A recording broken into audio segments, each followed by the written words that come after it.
Hello everyone, welcome to GGN. Today is Friday, June 29th, 2012, and I'm Darko. This is my website, ggnonline.com. There's a poll up there, you can check on it and vote how long until a drone kills the first American on American soil. So far, the majority are saying within the next year, followed by the next 2 years. You can follow GGN with your email address, also on YouTube, ddarko2012 and ddarko2013. And if you'd like to help, you can donate right there. So, and there's also a little news archive there. So, I'm ready to go here, and we're going to cover the economy. And the biggest news, of course, is Obamacare approved. It was kind of shelved for a while there, and now it's back from the dead. So, and a little bit of eugenics, because you have financial warfare, and then you have social warfare, you have eugenics, and it kind of all just is immersed, right, in the same global agenda. So it says here, Obamacare approved, IRS to force Americans to buy health insurance. It says it's a victory for Obama and a travesty for the middle class. The Supreme Court upheld Obama's health care mandate, empowers the IRS to begin to regulate America's health care by 2014. Expect IRS thugs armed with shotguns knocking at your door to fine you almost $700 a person or $2,000 per household for failure to purchase health insurance. If you fail to pay the outrageous fine, expect to be sued by the IRS. It says here that revised healthcare laws remove the penalty of almost $250,000 in imprisonment up to 5 years. It says here this ruling allows the federal government to force citizens to enter a contract with private corporations to buy health insurance. This is happening just days before the 4th of July, when Americans won its independence from British tyranny, and now we face the same tyranny today. It says here by 2014, all Americans will have to submit or face being fined and sued by the Internal Revenue Service. The American people are already struggling financially with record unemployment, inflation, and trillions of dollars in national debt. By the time health insurance becomes mandatory, the middle class will be financially bankrupt.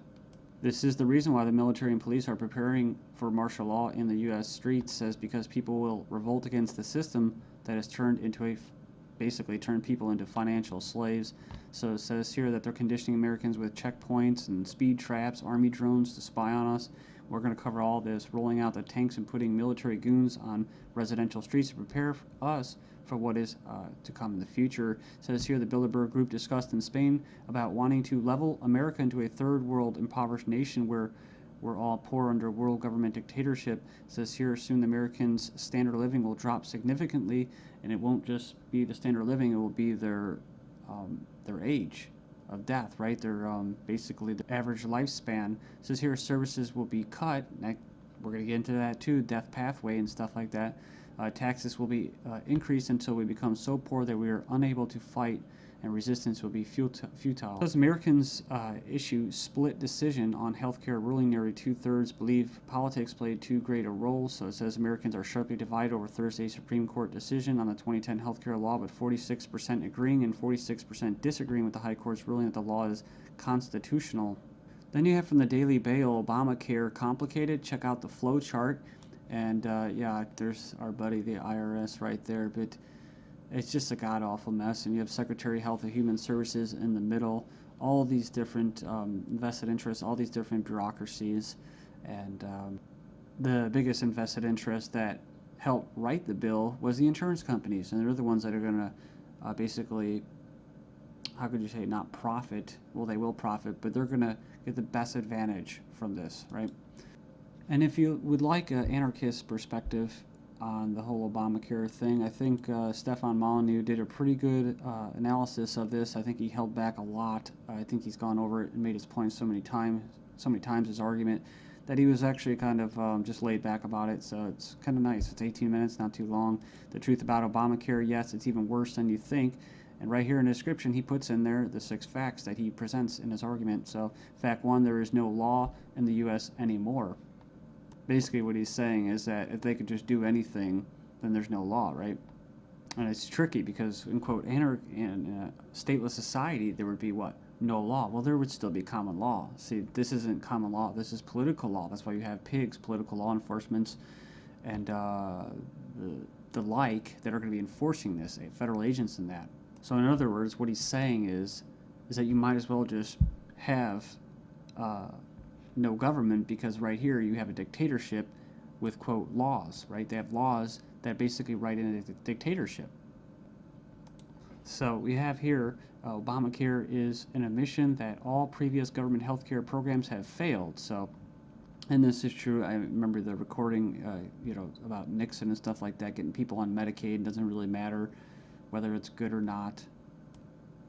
And in fact, costs have already doubled from initial estimates, and that's usually how it works. As soon as this gets closer to fruition, oh yeah, some hidden costs. Sorry, guys. Fact 4, 70% plus of healthcare issues result from individual choice. So the thing about it, he's talking about smoking, drinking, eating basically a lot of bad food and stuff like that. You can actually help. But a lot of these people that are going to, quote, benefit from this are not going to be doing anything to help their own health, right? So it says here the inability to discriminate on pre-existing conditions is an essential driver of healthcare cost. So I think what he's saying there is it's not very free market. It says here that the fines for non-compliance are destined to rise enormously. We have 15 reasons why the Obamacare decision is a mind-blowing disaster for America. It was actually, it says here it was voted 5-4 decision to uphold the vote. And it says here, the bill, it says here the swing vote was Chief Justice John Roberts, who was appointed by George Bush, W. Bush. And not that you'd have any confidence in the judicial system as it stands, just based off past history and their track record. It says here, after the vote today, it is hard to have any faith in the U.S. Supreme Court. I guess they're saying because he was quote conservative. According to the Supreme Court, the federal government has the power to force you to buy private goods and services. And it goes on and says here that it's another step away from individual liberty, another step towards a nanny state. I hate that word. But it says here IRS is now going to be given the task of hunting down and penalizing Americans. And it says here, in fact, the Obama administration has given the IRS $500 million extra outside the normal appropriation process to help them enforce the provisions of Obamacare they're in charge of overseeing. It imposes more than 20 new taxes on the American people. And you can click the link there. If you click the title of this article, you can find it and check it out. So it says here, number 5, an attempt to control costs and promote efficiency. Obamacare limits the treatment options that doctors and patients can consider. In other words, the death pathway, right? The British system, this is likely to result in a decrease in life expectancy. That's what I was talking about in the United States in the beginning of this video. So yeah, it's going to send health insurance premiums soaring, especially for younger Americans. And, it's going to crush small businesses, as they say. And number 9, Obamacare is going to make the emerging doctor shortage in America a lot worse. So hundreds of thousands of doctors are leaving the medical profession because of this. It says here it's already forced the cancellation of dozens of doctor-owned hospitals. And it says here that the following is one example from the Alliance Defense Fund. It's an insidious little provision. It says here, did you know that this bill, you'll have to pay for life-saving drugs, but life drugs are free. So 100% free. If this plan were really about health care, it wouldn't be about, it would be the other way around. So yeah, it's like robbing from the future to pay for the living. So and it just turns into a god-awful mess. It's not even just politics, it's generational. 13 reasons why the revolution might start with Obamacare. Go in there and check that out. I'll just name a few and you can hopefully go in there and check it out. It says here that's a direct tax which is unconstitutional under Article 1, Section 9. And you can go in there and read that. It says here it violates states' rights since federal government does not have the constitutional authority to take over healthcare as stated in the 10th Amendment outlined in the Bill of Rights. This mandate is involuntary servitude or slavery to big banks and insurance industries, neither slavery nor involuntary servitude except as punishment for a crime whereof the party shall be duly convicted. Basically, the 13th Amendment. So yeah, that's the federal government's 4th of July Independence Day present to Americans. It's pretty crazy. I mean, you think the timing of this was just happenstance? I bet it isn't. Let's just show you. Just give you a big middle finger right in front of your face. Stagnating life expectancies in the United States. Poor U.S. citizens live 5 years less than the affluent, but they don't talk, what about the middle class, right? So despite modest gains in lifespan over the past century, the United States still trails many of the world countries when it comes to life expectancy. We remember this article, top doctors chilling claim the NHS kills off 130,000 elderly patients every year.